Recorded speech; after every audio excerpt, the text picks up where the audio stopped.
एक बार पुनः आप सभी को चतुर्मास के इस शुभारंभ दिवस पर ढेर सारी बधाई देता हूँ और ढेर सारी शुभकामनाएं देता हूँ। बधाई इस बात की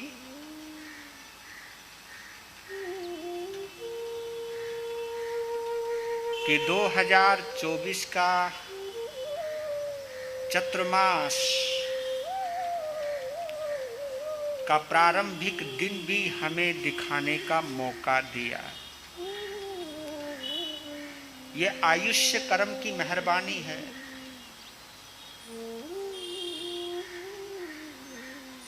क्योंकि इस शरीर में हम सभी, आप हैं या हम हैं, कोई भी है, हम सभी आयुष्य कर्म की इजाजत की वजह से हैं।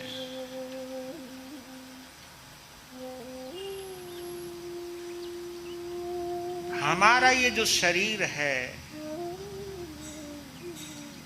ये आयुष्य कर्म की अमानत है।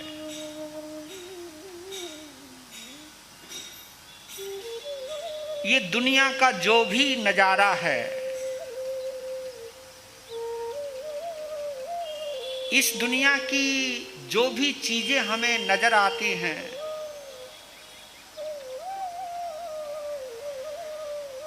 या जिन पर हम अपना अधिकार समझते हैं, शरीर से लेकर संसार की चीजों तक,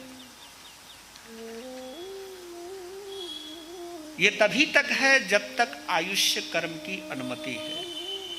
ये तो आप भी सहमत होंगे इस बात से। इस शरीर का और वर्तमान के संसार का अगर कोई मालिक है तो वह आयुष्य कर्म है।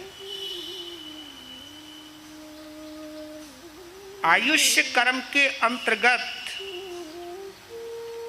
आपका वेदनीय कर्म भी आता है, आपका नाम कर्म भी आता है, आपका गोत्र कर्म भी आता है।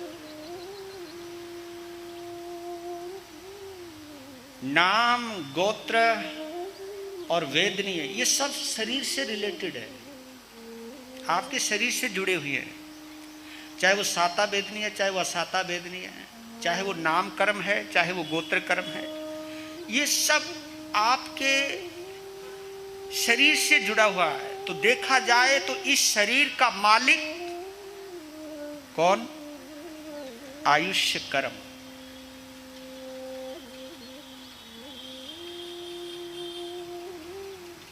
और संसार की दृष्टि से इस आत्मा का मालिक है मोहनीय कर्म। शरीर पर राज चलता है आयुष्य कर्म का और आत्मा पर राज चलता है मोहनीय कर्म का।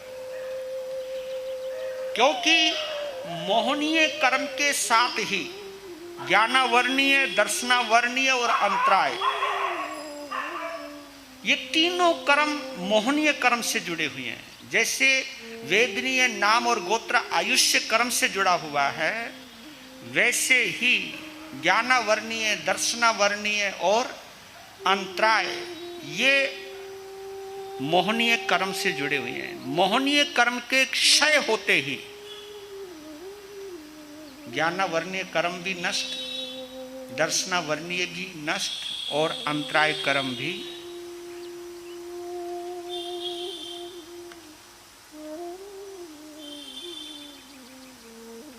तो आयुष्य कर्म ने हमको इजाजत दी 2024 का चतुर्मास का शुभारंभ देखने का।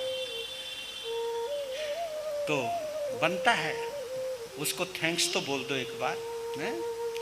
आयुष्य कर्म को धन्यवाद तो दो। उनके धन्यवाद आपका कि आपकी वजह से, और साता वेदनीय कर्म क्योंकि आपका मन और मस्तिष्क अगर ढंग से काम कर रहा है, आपकी इंद्रियां अगर ढंग से काम कर रही हैं,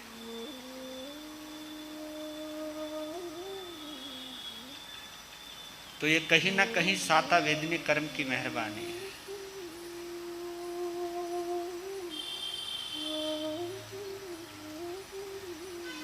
आपका शरीर का जो संस्थान है, आपकी जो भी प्रतिष्ठा है, ये नाम और गोत्र की मेहरबानी है। इसलिए कभी कभी हम लोग है ना इतराने लग जाते, ये मेरा है, मेरा कुछ नहीं है, मेरा कुछ नहीं है। इतराओ चाहे कुछ भी, पर लेकिन आपन का कुछ नहीं भाई। ये शरीर भी अपना नहीं है, शरीर भी आयुष्य कर्म का है, हमारा भी नहीं है। तो इसलिए धन्यवाद।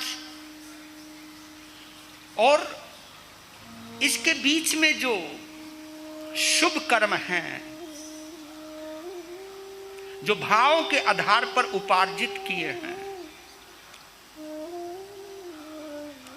सद्भाव और शुभ भाव के आधार पर हमने जो पुण्य प्रकृति का बंध किया है, प्रकृति यानी स्वभाव, क्योंकि पुण्य का भी अपना एक स्वभाव है, पाप का भी अपना स्वभाव है। हमें जो भी अनुकूलताएं देता है वो पुण्य देता है, और जो भी हमारे जीवन में प्रतिकूलताएं हैं, जो हमारे मन माफिक नहीं होता है, मन के विपरीत होता है, वो सब पाप कर्म के अंतर्गत आता है। तो कम से कम आप में जो धर्म करने के भाव भी आते हैं ना, ये भी कहीं ना कहीं ऐसा संयोग जोड़ा है कि जिसकी प्रभाव से आप यहाँ तक आए, समाय की, और आपकी आंखें भंते श्री जी को देख रही हैं। और मैं तो इस आंगन का कर्जदार हूँ, क्योंकि मैं अपने जीवन में कभी प्रोलबाग प्रेम भवन को नहीं भूल सकता, क्योंकि चाहे मेरे भंते हैं, चाहे मैं हूँ,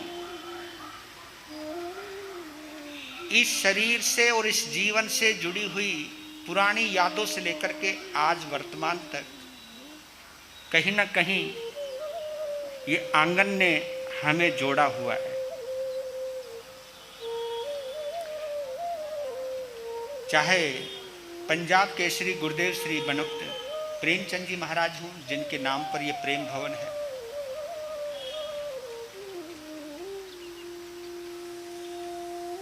उनके श्रावक समुदाय का धन्यवाद कि उनके आशीर्वाद से और उनकी भावनाओं से ये आंगन बना, और इस आंगन में अद्भुत चतुर्मास भी हुए हैं, अद्भुत साधु संतों का बसेरा भी हुआ है, खूब धर्म ध्यान हुआ है, बहुत तत्व चर्चाएं हुई हैं, लगातार प्रवचन चले हैं मेरे भंते जी के, औरों के भी, सभी के, पंजाब के श्री प्रेमचंद जी महाराज बोलते रहे हैं यहाँ पर। तो मैं समझता हूँ कि उनकी साधना के जितने भी शुभ्र परमाणु हैं इस आंगन में बिखरे हुए हैं, और इस धरती ने ऑब्जर्व किया हुआ है। तो कभी भी जब आप आओ तो ये सोच करके आओ कि वाह मेरी पुण्यवानी, तेरी मेहरबानी, कि जिसकी वजह से हमारा मन, हमारा तन, हमारी भावनाएं इस आंगन से जुड़ी हुई हैं। मेरी बंधुओं, प्रवचन सुनते सुनते, साधना करते करते, जप अनुष्ठान करते करते, शुभ भावों को अगर पराकाष्ठा मिल जाए तो उस वक्त अगर किसी सद्गति का या सम्यक्त की उपार्जना हो जाए, क्या पता इस आंगन के प्रभाव से हमारी मुक्ति के कागज पर हस्ताक्षर हुए हों।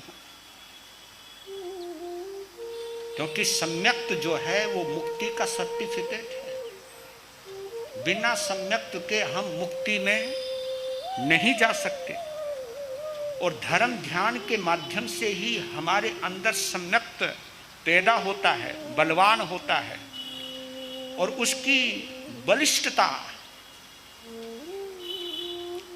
वो बलवती जितनी भी है प्रकृति, वो सम्यक्त की जो बलवती है भावनाएं, इस आंगन में कभी ना कभी किसी ना किसी जीव को हुई है, हुई होगी।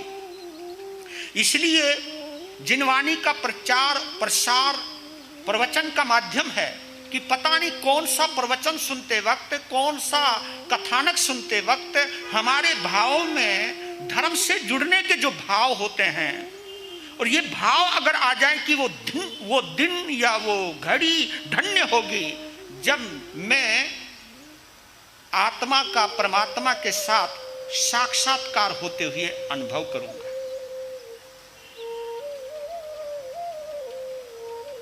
और इस धरती का इसलिए भी कर्जदार हूं मेरे भंते सहित, क्योंकि इसी धरती ने आप श्री को संसार से जिन शासन के मार्ग पर लेकर के आए, और हमारे जीवन को भी यही आंगन संसार को छुड़वा करके जिन शासन या गुरु की शरण या गुरु के चरण हमको दिए।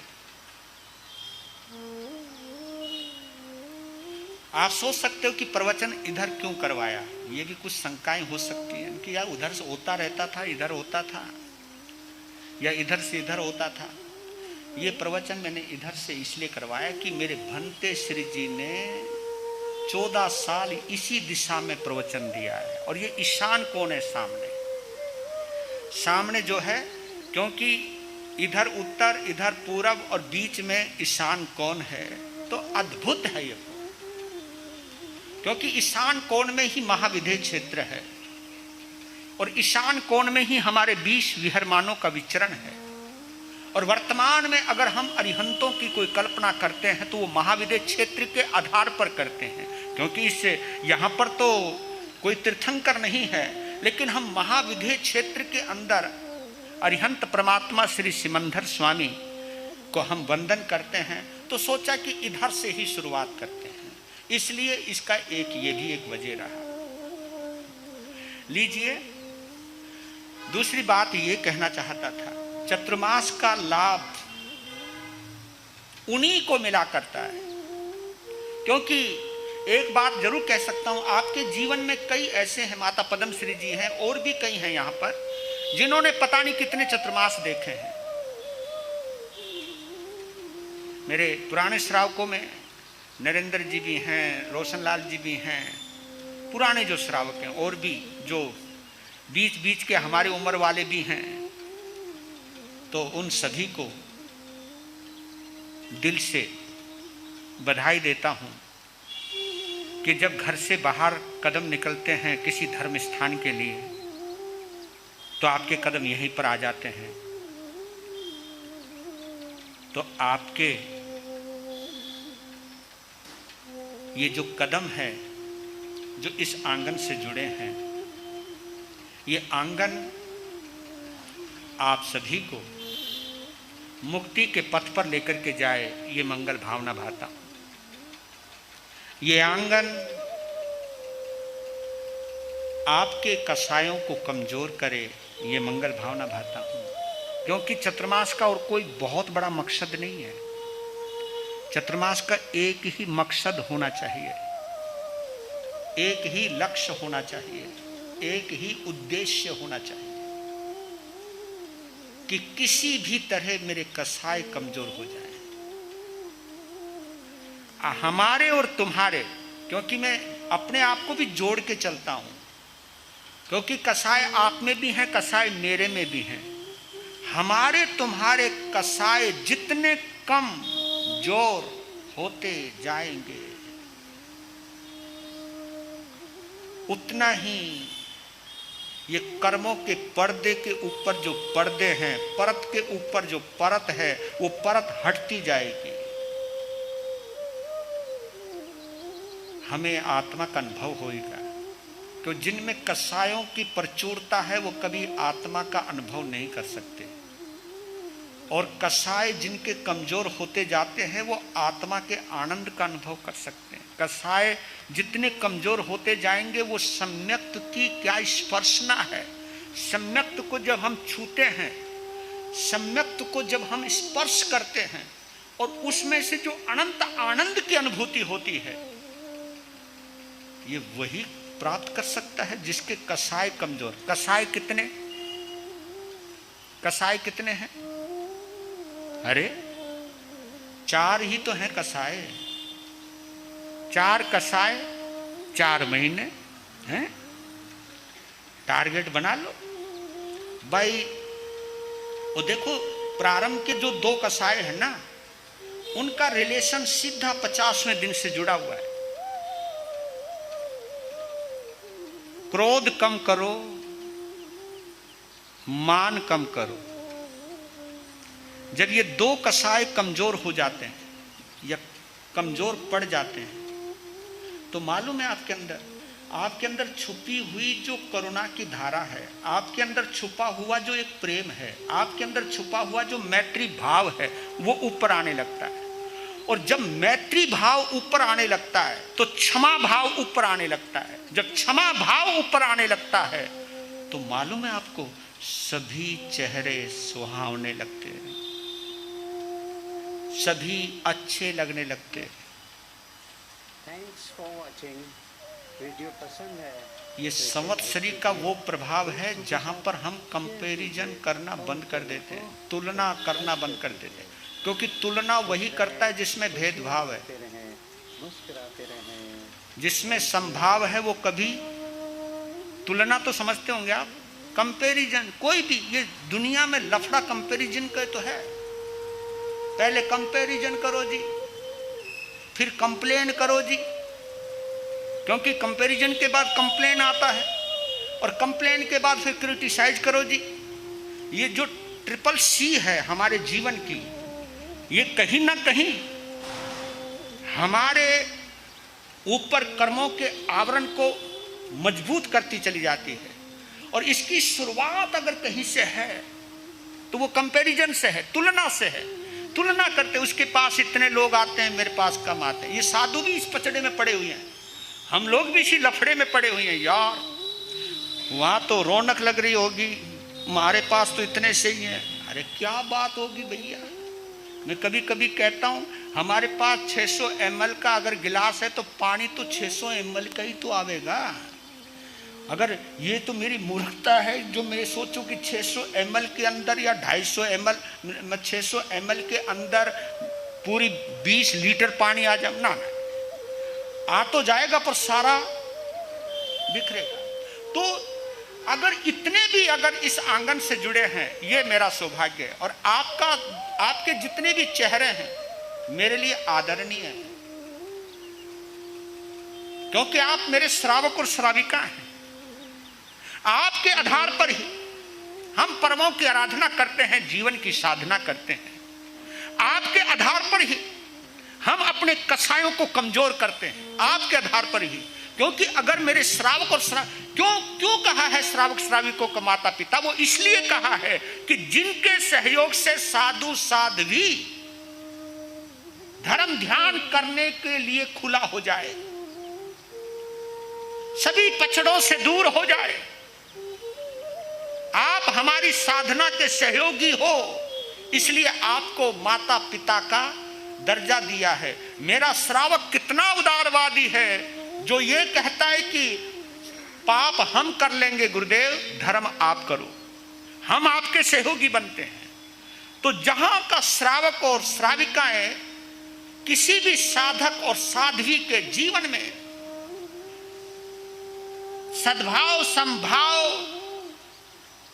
और धर्म ध्यान के लाने का माध्यम बनता है, वो वास्तव में आदरणीय है। इसलिए आप लोगों को 4 तीर्थों में समान रूप से भागीदारी दी है, क्योंकि श्रावक श्राविका का उतना ही महत्व है जितना महत्व साधु और साध्वी का है। क्योंकि 4 तीर्थ हैं, 4 तीर्थ हैं। तीर्थ का मतलब हम चारों ही आपस में कनेक्टेड हैं, जुड़े हुए हैं। आप जो हमें सहयोग देते हो, साता पहुंचाते हो, उसका रिवर्स हम भी लौटाते हैं। आपको जिनवानी सुनाकर, आपको धर्म ध्यान कराकर, आपके भटकते हुए मनोबल को स्थिर करने के लिए, कसायों को संक्षिप्त करने के लिए, समझ देने के लिए, आगम के सहयोग से आपकी मनोभावनाओं को संतुलित करने के लिए, अगर हम आपस में एक दूसरे के इस तरह सहयोगी बन जाएं तो वो चतुर्मास आदर्श चतुर्मास होता है। तो मेरे बंधुओं, जब क्रोध और मान कमजोर होते हैं तो पर्वाधिराज पर्यूषण और संवत्सरी का पर्व मनाने का सौभाग्य प्राप्त होता है। और इसके बाद माया और लोभ, क्योंकि इस चतुर्मास की पूर्णाहुति भगवान महावीर के निर्वाण से होती है, ये भी आप जानते हो। दिगंबर परंपरा में तो दीपावली के दूसरे दिन चतुर्मास उठ जाता है, क्योंकि भगवान का निर्वाण हुआ, उनका चतुर्मास उठ जाता है, इसलिए उनका 105 दिन का चतुर्मास होता है। हमारा 120 दिन का है। कुछ व्यवस्थाएं रही होंगी, व्यवस्थाएं कहीं ना कहीं दूरदृष्टि की रही होंगी।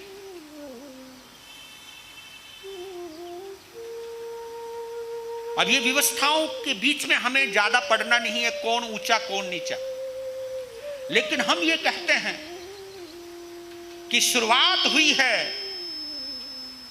क्रोध मान को कमजोर करने की, और पूर्णता है लोभ को खत्म करके, मोहनीय कर्म को नष्ट करके, केवल ज्ञान और निर्वाण को प्राप्त करके हम इन 4 महीनों की ये उपयोगिता ला सकते हैं। और देखिए, आपको बतला देता हूं, साधु के भी 4 धर्म हैं, आपके भी 4 कर्म हैं, 4 कर्तव्य हैं। श्रावक और श्राविकाओं को, साधु और साध्वी को किस तरह से बांधा है जिन शासन ने, मालूम है आपको? श्रावक और श्राविकाओं के 4 कारज हैं, 4 कार्य हैं। कौन कौन से? दान, शील, तप और भावना। ये श्रावकों के करणीय कार्य हैं, करणीय कर्तव्य हैं। और इन 4 के आधार पर ही श्रावक बनता है, श्रावक कहलाता है, क्योंकि दान आप दे सकते हो, शील की पालना आप करते हो, तपस्या की आराधना आप कर सकते हो, और सबसे बड़ी बात है भावना। तो दान, शील, तप, भावना ये श्रावक के धर्म हैं, श्रावक के कार्य हैं, श्रावक के कार्य हैं। तो संतों को भी जोड़ा है 4 चीजों से, साधु साध्वी को भी जोड़ा है 4 चीजों से। किससे? ज्ञान, दर्शन, चरित्र और तप। ये संतों के कर्तव्य हैं। चतुर्मास के दौरान ये तो हमारी साधना का हमेशा है, पर लेकिन जब हम सभी आपस में मिलते हैं, बैठते हैं, और इन पर्वों की आराधना हम जब करते हैं आमने सामने, ये देखिए, ये जो आमने सामने का रिश्ता है, ये साधु साध्वी, श्रावक और श्राविका का रिश्ता है, ये आमने सामने का रिश्ता है। ये मत सोचना कि आप नीचे बैठ करके आप नीचे हो गए, हम ऊपर बैठ करके ऊपर हो गए। नहीं नहीं नहीं नहीं, ये व्यवस्थाएं हो सकती हैं, लेकिन मेरे प्रभु महावीर ने ये बताया है कि पता नहीं कौन सा जीव तारण, नीचे बैठने वाला भी मेरे से पहले मुक्ति में जा सकता है। और दानशील तप भावना से भी आप तीर्थंकर गोत्र की उपार्जना कर सकते हो। किससे? दानशील तप भावना से भी आप तीर्थंकर गोत्र की उपार्जना कर सकते हो। उसी तरह हम भी ज्ञान, दर्शन, चरित्र और तप से भी मुक्ति की आराधना कर सकते हैं। आज इतना ही। आप सभी को पुनः पुनः चतुर्मास के शुभारंभ की दिल की गहराइयों से शुभकामना देता हूं, और आपका ये समोसरण इसी तरह लगा रहे, सजा रहे, ऐसी भावना भाता हूं। बाकी आपके ऊपर है। क्योंकि मैं शायद 10 वर्ष के बाद 2014 में मैंने भक्तामृत स्तोत्र के ऊपर बोला था जयपुर के अंदर, और 10 वर्ष के बाद मैं इस आंगन में, मैं अपनी भंते श्री जी के पावन सानिध्य में भगवान आदिनाथ की महिमा का अनुभव करना भी चाहता हूं, और आप सभी का उस अनुभव से जोड़ने का प्रयास भी चाहता हूं, क्योंकि शब्दों की संयोजना होती जाए और मन आपका इधर लग जाए, लो जी बात बन जाए। ये खेल है। आपका मन यहाँ जुड़ा रहे, इधर उधर ना जाए, जो भी सुनो वो अंदर जाए, अंदर जाए और कुछ बदलाव ना आए। ये तो नहीं हो सकता। जो प्रवचन है, जो सत्संग है, ये बेस्ट न्यूट्रिशन होती है हमारे लिए मानसिक रूप से। तो ये बहुत अच्छा है। और समय हो गया, क्योंकि आपके समय का मैं पूरा ध्यान रखूंगा। मैं कमिटेड हूँ आपके प्रति, लेकिन आप भी कमिटेड रहना। आप समय पर आने का प्रयास करना। वीर नाम के हीरे मोती, गुरु नाम के